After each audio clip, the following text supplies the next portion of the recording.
Well, welcome back. This is the second edition of my little project. Um, and I'll go ahead and tell tale on myself. I did not get to it monthly. We're now all the way into April of 2020. I was hoping to do this monthly, but that's okay. No shame. We're going to keep the project going.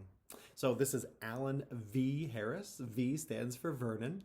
And when I last left you, I had just been born at St. Mary's Hospital. And before we move too quickly forward, I need to tell you a story about that. So this is almost legendary, and my sister will still tell this story. My older sister, you'll recall she was 21 years older than me. She had come back from college at Eastern New Mexico State University in Portales in order to help my mom with the birth. You'll recall that my father was deceased by that point, and my mom was dealing with a small child, my older brother, who was 4 years older than me. So the story goes that when she arrived at St. Mary's Hospital, my sister, she went to see me, and they always have those windows that you look into the nursery, and she was admiring her new little brother. Well, apparently there were a couple of folks next to her who were chuckling at how big that baby was. You'll also recall that I was just shy of 10 pounds. I was 24 inches, and obviously looked pretty healthy. And they were intimating that the hospital was allowing this baby to be in the nursery far too long. And my sister, with the kind of righteous indignation that only my sister can have, turned to them and said, "I'll have you know, that is my little brother, and he was just born, and that's exactly where he needs to be." So, anyway, my sister was looking out for me even then. So, my early days in Roswell, New Mexico, were really, all things considered, pretty healthy and happy. My mother was a nurse at St. Mary's Hospital, which was the hospital on the west side of town.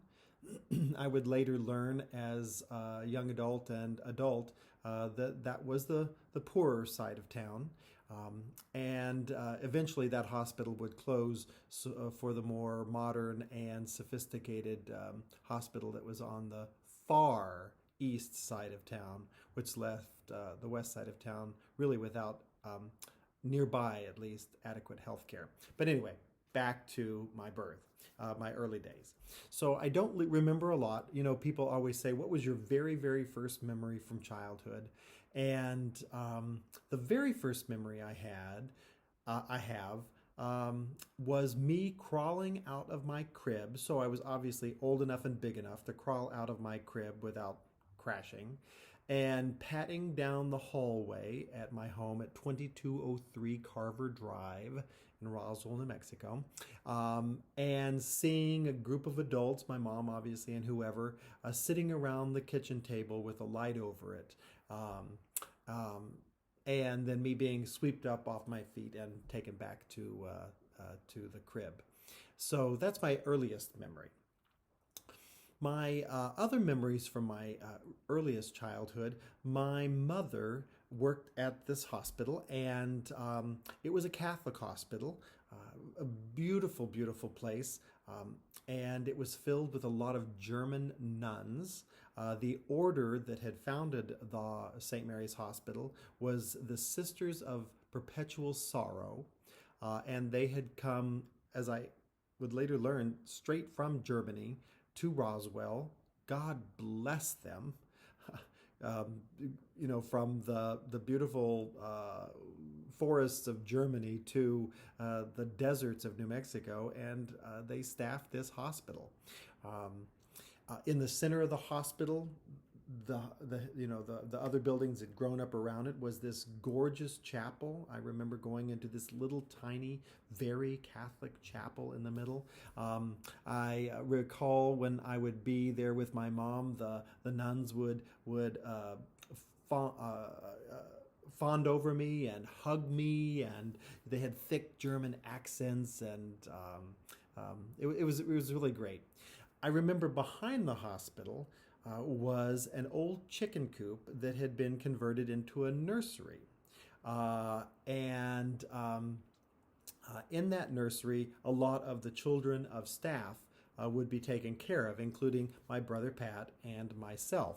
And Betty Cheadle would be one of the persons who ran that, and the Cheadle family would be very important in our family history, all the way through my nephews who went to school with some of the Cheadle children or grandchildren.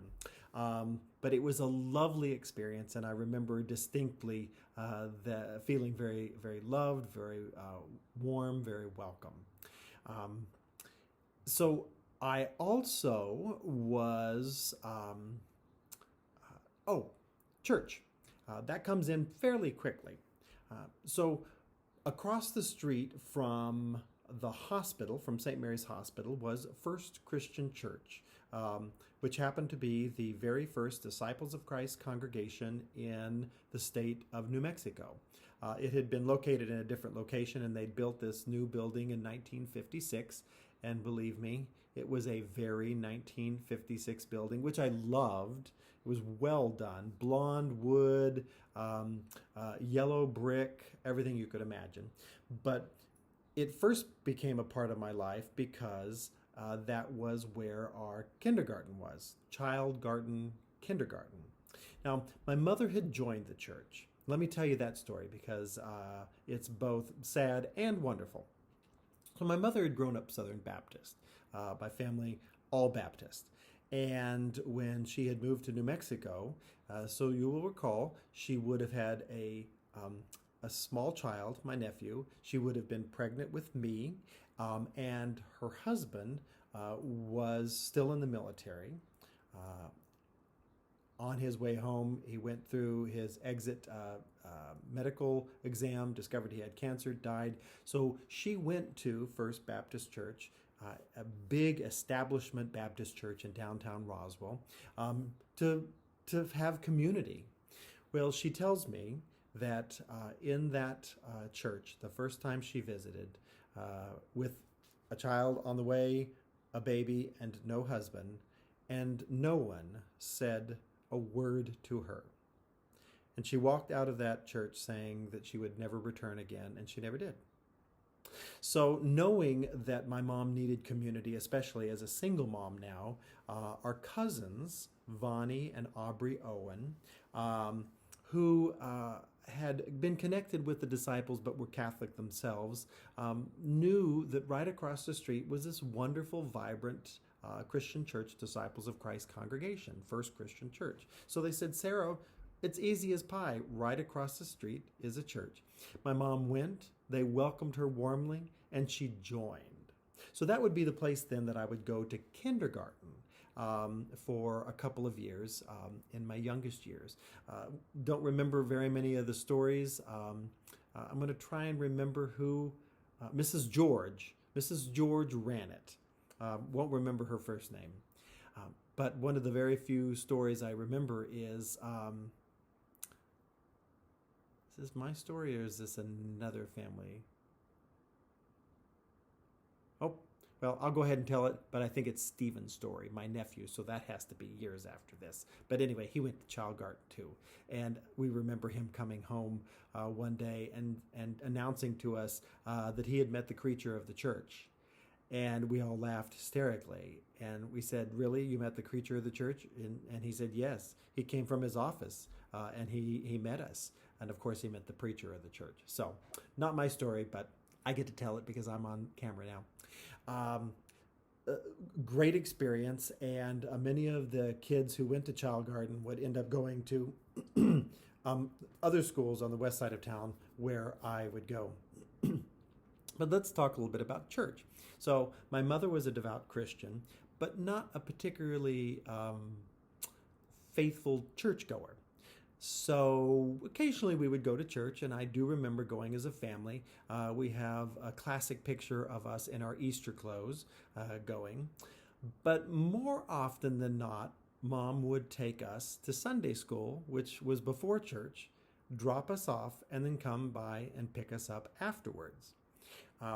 I had some good experiences there, and I have definite experiences of the leaflets that they handed out and the little white church that we would put our offering, the little plastic white church we would put our offering in.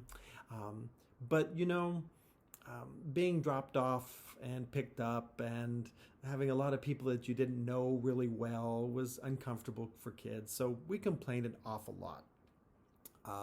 And yes, I know as a minister now, I shouldn't admit to the fact that I complained about going to church, but I did. Um, and so eventually Mom didn't force us. One of the things I do remember doing is curling up under my covers in my bed. How many kids did this? In such a way that I might look like I fit in the folds and I wasn't really in bed. So when Mom came to get me to get dressed for church, that she wouldn't find me. That crafty mother of mine always found me in the midst of the folds of the bed sheets. In any case, I do want to mention that the first pastor that I remember was the senior pastor and the associate pastor. The senior pastor was Reverend John Fury. John was a bit of a dour fellow and I think probably fairly conservative. Oddly enough, he lived very close to my home there on the west side, really only just a couple of blocks away, almost within viewing distance. And his son, Braden Fury, would be part of my class at Sunday school class. Years later, when I was in New York City, he would reconnect with me, and lo and behold, he had come out as a gay man also, and we had a few stories to share. Unfortunately, Braden Fury is no longer with us, so God rest his soul. But John Yonkers was the associate, and he's the one that I remember a lot because obviously he was younger, he was friendlier, and he was responsible for taking care of the children and youth. So I got to know him better. A small world story, years and years later, I would be on general board with a very young pastor named David Yonkers, and I saw him and said, "Boy, that's a familiar last name. One of my childhood pastors was John Yonker," and he said, "Well, that's my father." And we've renewed a friendship now, which has been quite wonderful. So I did begin going to First Christian Church when I was in middle school. I may end up going back and telling a few other stories, but let me tell this one since I'm here. So I'm probably 10 or 11, and my best friend from elementary school was Jim Zangara. Jim and I hung out all the time. He and his family lived very close. His mom was remarried also, so we had that connection. And we would just go on all kinds of adventures. But anyway, apparently, who knew, he was a member of my church. I would later learn that there had been a small kind of attempt at a new church start at a section of town where he had lived at one point, and that had not worked out, so the family had moved to First Christian, the main campus. Well, of all things, he decided to go to youth group one night. Well, after youth group, when he got home, he called me and he said, "Hey, Al." He's one of the few people I let call Al, so don't get any thoughts. He said, "Hey, Al, I was at youth group at church tonight, and I was elected to be the head of the study and worship committee, and you're my vice chair, and so you have to show up." I said, "What?" He said, yeah, you have to come to youth group now because I'm doing this, so you have to do it." So I went the next week. I haven't stopped going. Jim Zangara. Anyway, I will forever be grateful to Jim for literally calling me into ministry. I went to youth group. I found my place. And I so loved the church and still do. and clearly it resonated with my heart. So I have lots and lots of stories to talk about my youth group days, but that'll be for another time. But I do remember that first call, and I faithfully served the study and worship committee. I would end up being the president of Cairo, which is the name for our middle school youth group. I would end up being an officer and president for CYF, Christian Youth Fellowship, and move on to regional, general church levels. So, well, thanks for listening. That's a little bit more about my childhood. This has been a fun project, and I hope to get a little more regular with it, maybe not monthly. But in any case, thanks for listening. I am Alan V. Harris, and I wish you well and have a good night or day or week or whatever. Bye.